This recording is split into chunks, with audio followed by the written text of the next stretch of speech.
Hello everyone, this is a video that I've wanted to make for a little while. Um, it's a video of how to drive better in BeamNG. Now, before I get started on here, I want to say this is not a video about teaching how to drive in the real world. This is just specifically for driving better in BeamNG. So, if you're looking for a video about how to drive properly, look somewhere else. This is not it. This is just, in my opinion, how to drive a little better in the game. I'm not saying I'm the greatest. I'm not saying I'm awesome at fucking driving, but I feel that there's been some things that I've learned over time that have really helped me in the game and have really made things a bit more elegant and a little easier. So, before you start off, learn how many gears there are in your vehicle. So in this, we've got a 5-speed manual transmission. We're in the F-150. And I only chose this because it's a fairly heavy vehicle and it's quite hard to, to fuck up in. I feel, you're not going super fast, you end up going the speed limit. So, let's start off. Put your clutch in all the way and start the vehicle by holding in V. Then put it in neutral. You can start it in neutral. You can just start the car in neutral, same as you can just keep your foot down on the clutch and keep it in first. But this is just the most pinpoint way to do it. Now, one problem I had for a long time when it came to driving in Beam was moving. So, keep your foot down on the brake and on the clutch, go into first gear, alright, disengage the handbrake, and just a little acceleration, and don't lift your foot up from the clutch yet, and finally lift it up fully. There we go, we're on about 3,000 RPM, and when we reach about 3,000, well, we're just doing a turn, so it's all good. Once we reach 3,000, change to second. You just lift up slowly. Easiest way I can explain it is by, I'll just go very slowly here,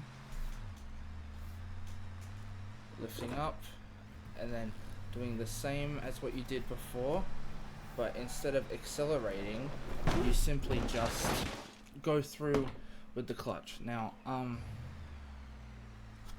that's the best way I can explain it overall. If you just lift it very slowly, it should work. There are some easier ways to do it, like you can just apply some pressure. You can do it really quick like that.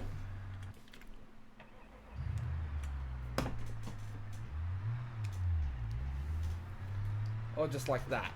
It risks possibly losing your clutch or losing your control of the car, but that's okay. Overall, it's not realistic when it comes to the whole handbrake mechanisms and everything like that. When it comes to going up hills, you want to try to avoid shifting up.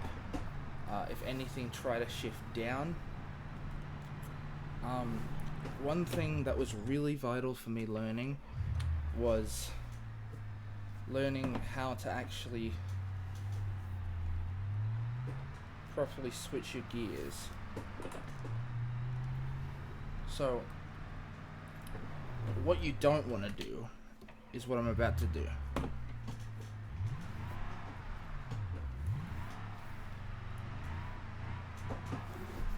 You don't want to be doing that. You don't want to be fully going because especially on a cold engine in Beam, you're just gonna hurt the fucking the pistons. You're just gonna hurt everything. So just don't be as aggressive as I was when I started. A little bit of acceleration, very slow clutch release. The difference between driving in real life versus driving in Beam is, of course, in real life you can feel when the clutch is locked in. You can feel it grab hold like a hook almost. While with this, you have to use your ears, you have to use your common sense, basically. It's really helpful when it comes to actually learning how to drive, because you learn to, not just feel the vehicle, you learn to listen, you learn to notice stuff on the odometer. on the RPM, you know, you feel it. And the big difference between this and like driving in real life, as I said, is that, you know, in a real car you can feel when it's engaged. So you can see down there, that's how much I'm lifting my clutch off. One more time, I'm going to show that again. So you can see my foot's all the way down on both. Disengage the...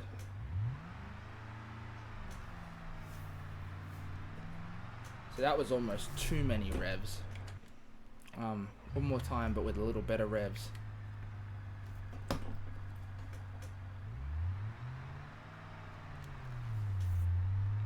Once again, almost a little too much. You want to make sure you're keeping yourself nice and steady when it comes to the clutch in the game, because it is really important. So I'll show you guys something else. Something that I had quite a bit of trouble with when getting started.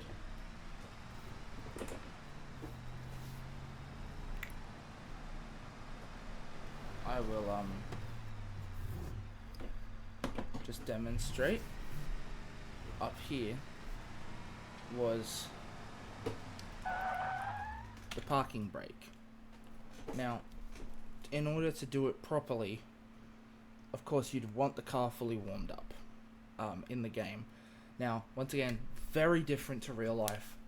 Like, I don't think you could get further from what it actually is, but it's one of the harder things to do in the game. It took me a very long time. So, I'm going to show you guys. First of all, I'm going to...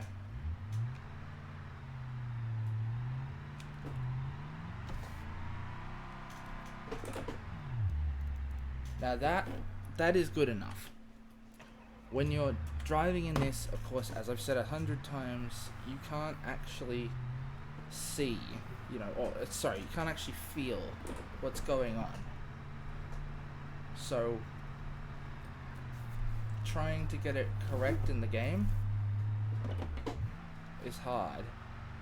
But let's just say we have to stop suddenly, put it in neutral, keep it locked in, the handbrake, and then keep the handbrake locked in, get your revs up, and then you spin out the tires basically. Not that that's exactly what you want to do. You can do it really really subtly if you want. I will see if I can. It's been a long time since I've done it. I'm mostly just very aggressive when it comes to it in the game. I'm not very gentle.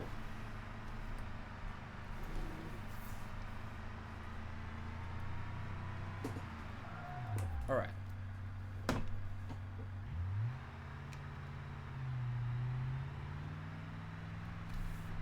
Now this would be preferably how you'd want to do it.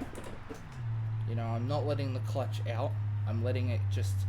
I'm taking a look at my RPMs and just trying to keep it nice and steady. So, I'm going to get back up to this area again and just show you how I did that.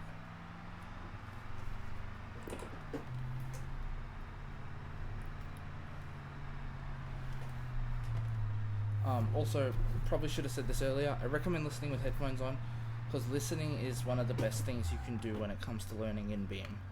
Alright, so we're in neutral currently. First, and we still got the handbrake on.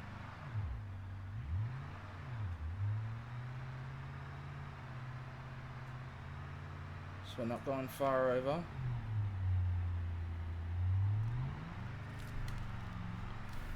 That should be enough. But one more time, just so we're good enough.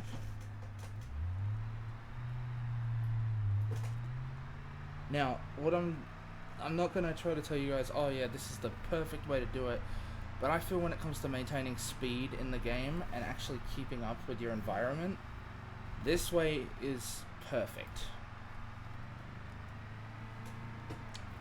Not exactly, but it's near perfect. It's never done me any harm.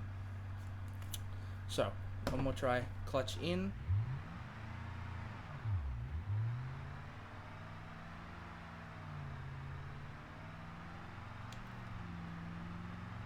clutch not fully out.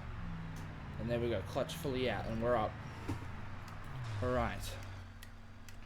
Now, I'm going to go on record and say I feel like it's harder to drive in Beam than what it is in real life. Simply because in real life you have that feel, you have a way you can tell it's been grabbed, the clutch is grabbed. You can feel when the engine wants to change, and you can feel all this stuff around you that is much easier in real life. That being said, the game is really good to practice with. Is it realistic? Definitely. You know, when it comes to the gear changing and everything, it is very realistic. However, you miss a very, very big element when it comes to actually feeling the car. So it's one thing, you know, that you have to keep in mind if you're like, oh yeah, I can drive, but I've only driven in BeamNG, is that, you know, your experience driving in Beam misses a huge baseline of stuff that will help you. So if you become good in the game, it should translate over to real life. I'm not guaranteeing that it will, because I can't talk for everyone, but it should. Now one thing I recently have been doing, for a long time I stopped like this, brake and then clutch, but recently I've been doing clutch then brake. Now I believe personally you can do it any way you want. Right, you can do it as clutch then brake. You can do it as brake then clutch. You can do it as whatever you want.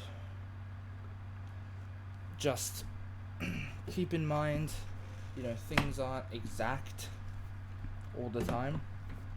So here's what I mean. I'm going to do it with brake then clutch.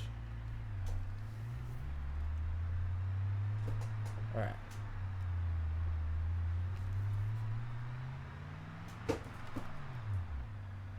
I feel you stop slower than if you were to do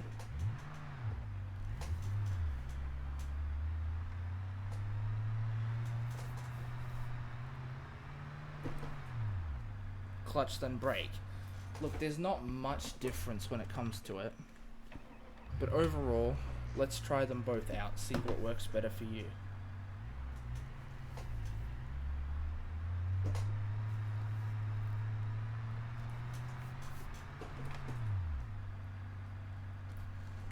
Alright, that was clutch, brake then clutch.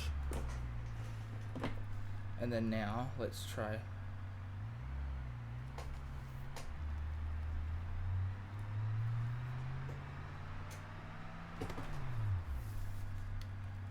brake then clutch. They are practically the exact same. You can do them as however you want. You can keep them the same if you want. You can do both if you fucking feel like it. I do both. But it really just depends on how I'm feeling. Yeah. So I want to touch on in the game, I want to touch on basically doing what we call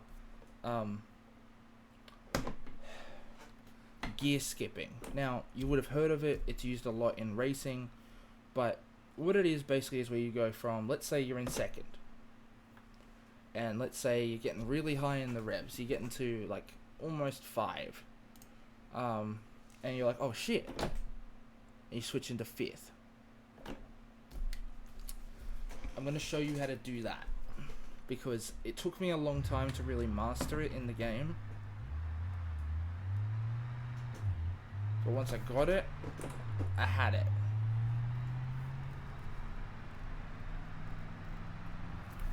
So, moving down, keep your eye on the revs, don't worry about the road right now. And we're getting really high in the revs. 5th. Now you just have to treat it like a normal gear, you don't have to go crazy or anything. Don't mind the fact that I'm crashing. The fact is we're not looking at that. We're not looking at the crash. You know, you don't need to look down for it, but the point is, yeah, so let's just do it from 1st to 3rd. Let's say you're getting really fast, really quick. There we go. So that's how you do it. It's honestly probably the easiest thing I've talked about so far in this. Now, one thing that I haven't mentioned yet because it gets really daunting within the game is something that is much easier in real life. One thing that I find, is possibly the most difficult thing when it comes to actually driving in a sim versus in real life is the dreaded... Can you get it? You got it. Bite point. Alright, so the bite point still exists within the game, of course, but it is hard to find because, of course, same as in real life, the bite point is different as every single car. So within the game, the bite point's different with everything. I turned into Mike Tyson. The bite point's different in every single car in the game too. So that's fun. The only problem is you can actually feel the bite point in real life, obviously. So I'm going to try it real quick. I am not the best at it, but I'm going to give it a try. So let's take the foot off the clutch, and you see I start kind of rolling back. But now I'm rolling forward. That means I am... Okay, so...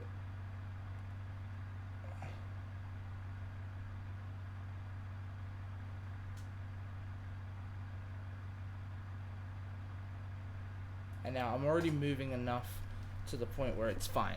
But the bite point is important because you want to find out where you don't roll back or forward.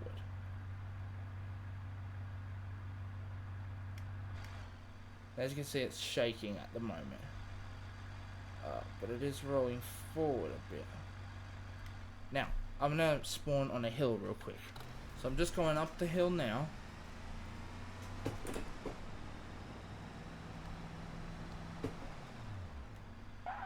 And we're going to stop. Now, this is without using the handbrake. Brakes are off. Alright. I got that bite point engaged. Alright. Now, where that sits, it means the car doesn't roll forward nor back. Now, as you can see, the bite point is not engaged there. Now, right there it is. Now, it is at that point where you have to hold it. Now, sometimes you slip up a bit, that's fine. See, I'm fucking up now. Okay. Whoa. Now, that's it fully up.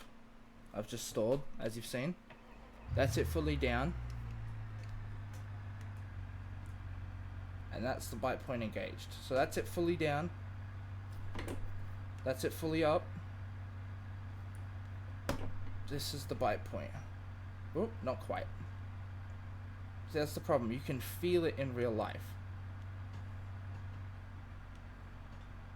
Yeah, there's the bite point.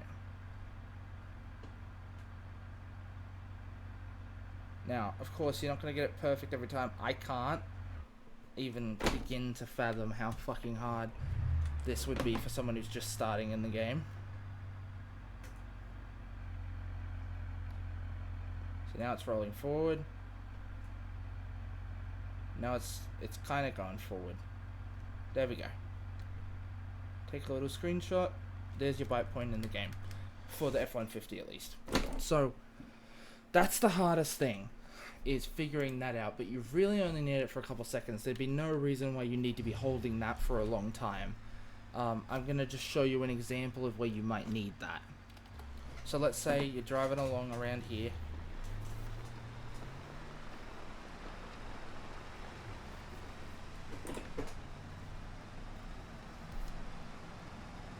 And then you realize, oh shit, I left something back at the job site. Alright, that's all good. I'll just turn around.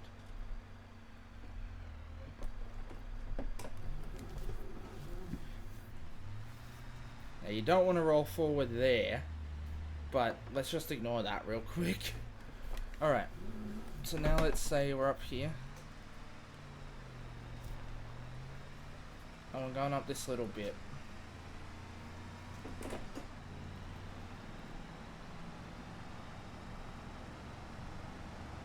Not there, but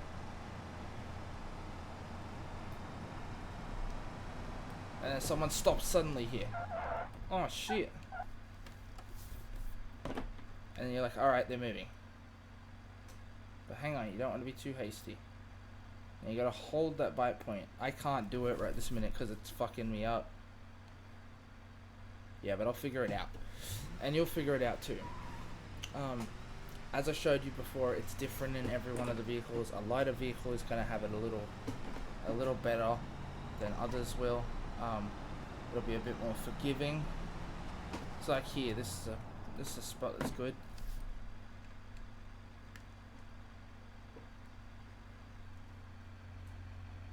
See?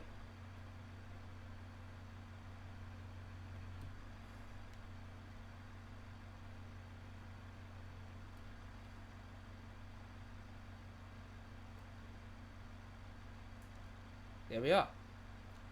There's that bite point.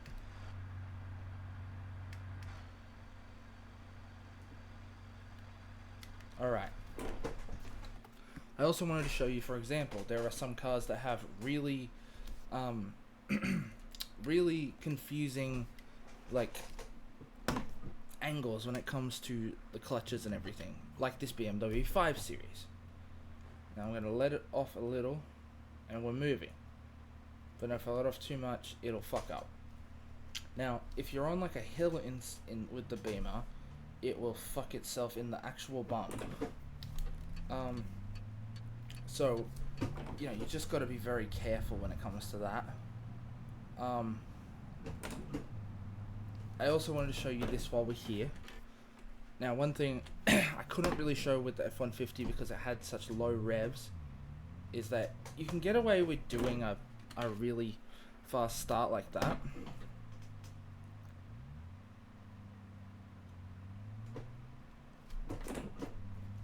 But I want to show you guys how you can do a really good number of revs that won't stall your car and it will keep you at a good speed in the game. So let's just stop. We're stopping with the handbrake. Let's just turn off the ignition, starting first. Now you obviously don't want to be doing that because you're going to stall like that. Alright, but once you turn the car on, you have the clutch on. You can put the brake on if you want, but just keep the clutch on, definitely. Put it in neutral. Let it warm up for a sec. Give it a couple revs, you know. As long as you have the clutch engaged, it'll be fine.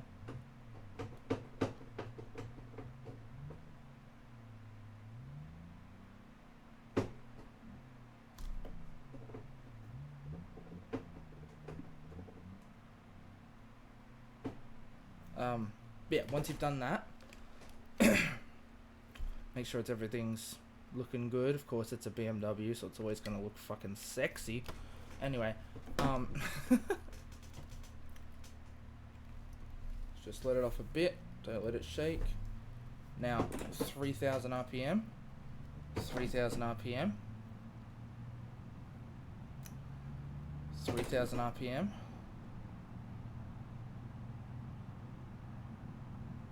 2,500 RPM. And I believe there is no 6th gear there, there's only 5.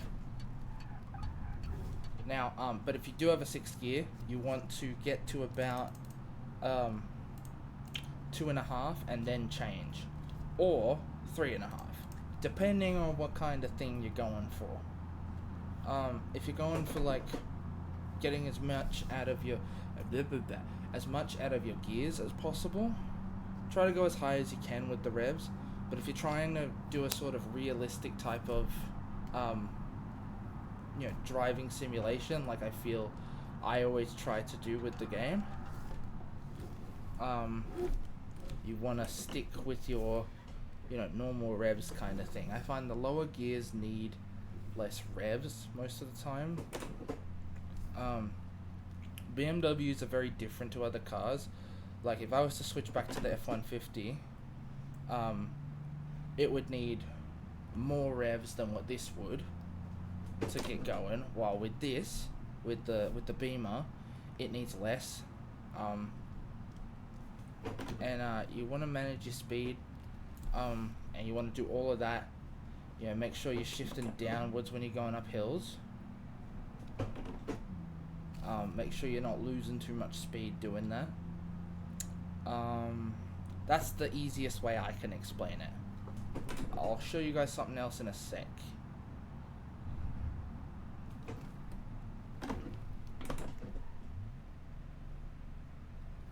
Now right here would be a perfect example of doing that. Bite point.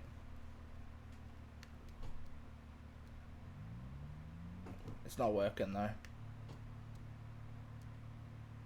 So as you can see, the bite point's a bit different in this one. Now it's better to roll forward than it is to roll backwards. Always remember that, alright? It's better to roll forwards than it is to roll backwards. It's always better.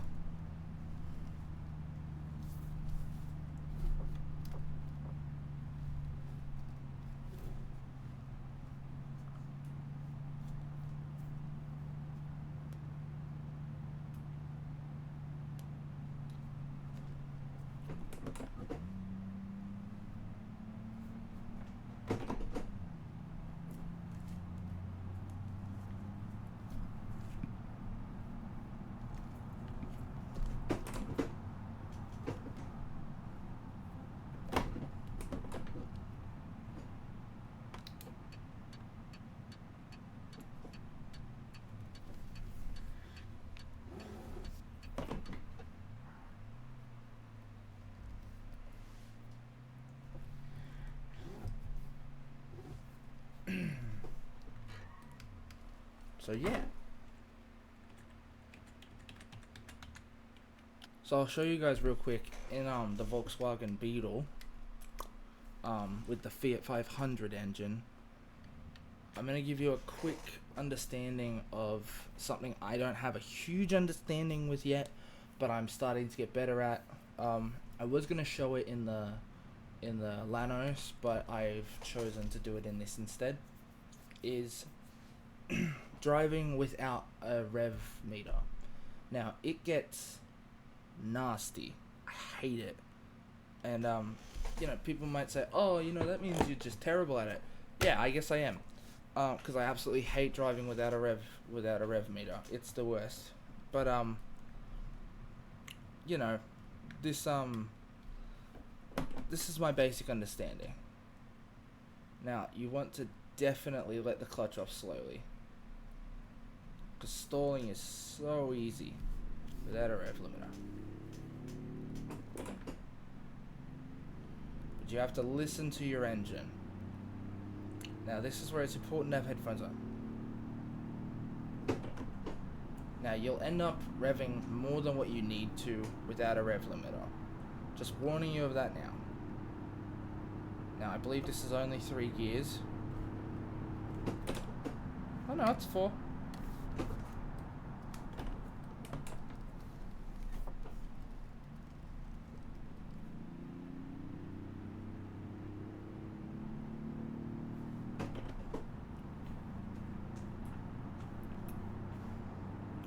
I'm not talking much during this because you need to listen.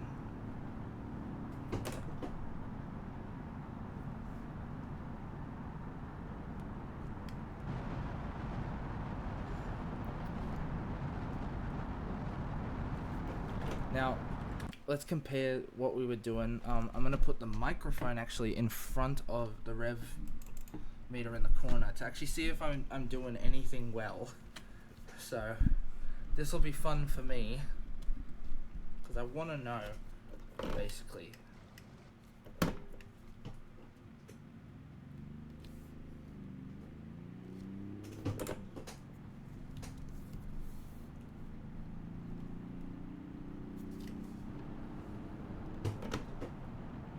Gotta start that over because I wasn't in front of it.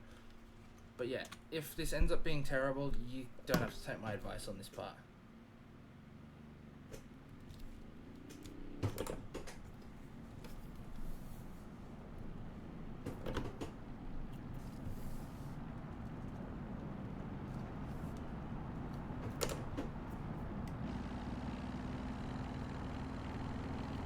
So yeah, that's a basic understanding of it. Look, you end up being a lot more careful when you're in this frontways position.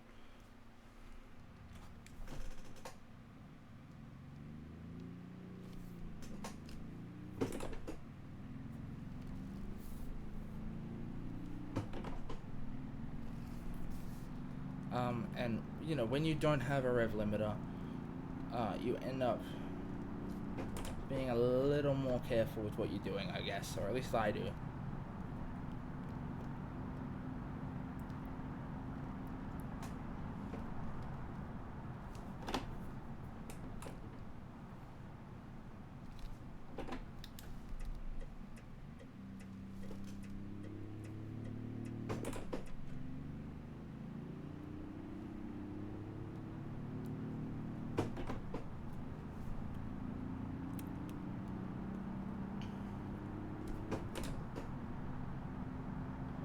So there we go.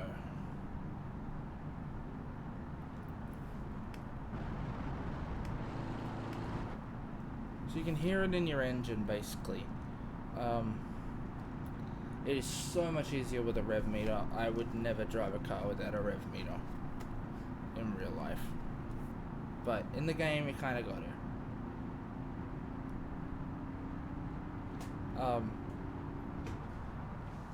Not to too, it's kind of hard just because you can't actually feel the thing. In real life, you can.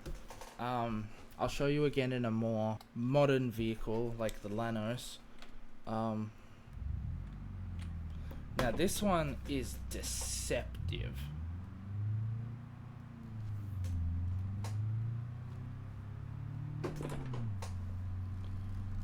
You think you're going much faster than what you actually are, or much slower. So you have to just keep your ear out and just remember what you're doing.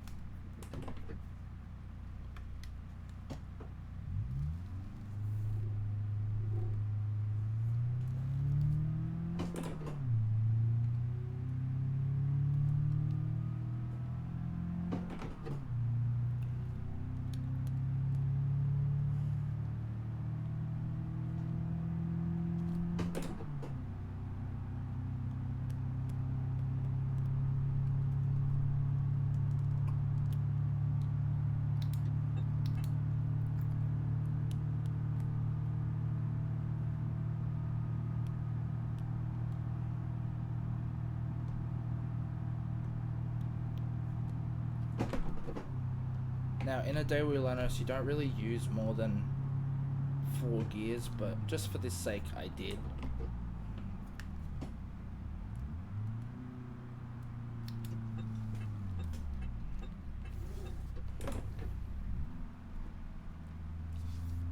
So yeah,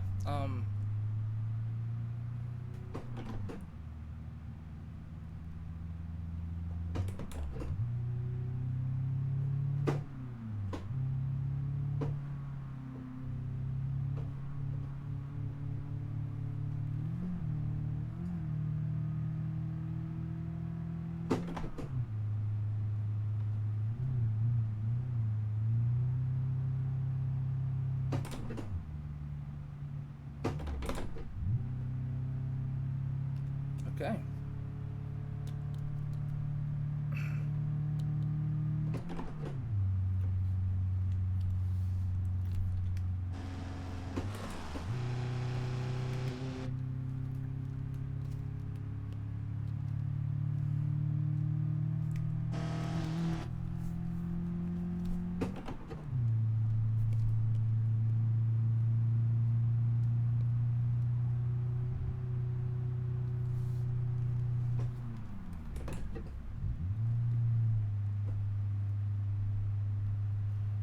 I fucking hate driving the Lanos.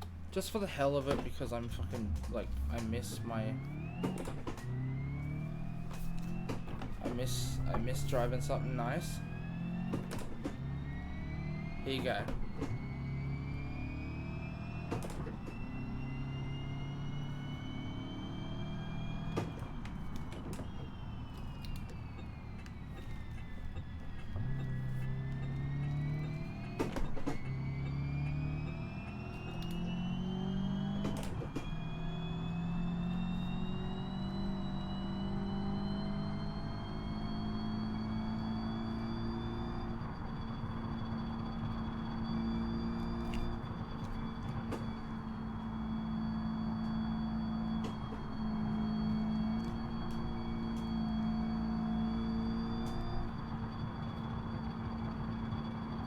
We're bottoming out.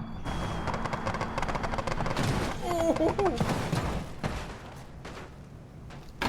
And that's how to drive better in Beam. Thanks for watching.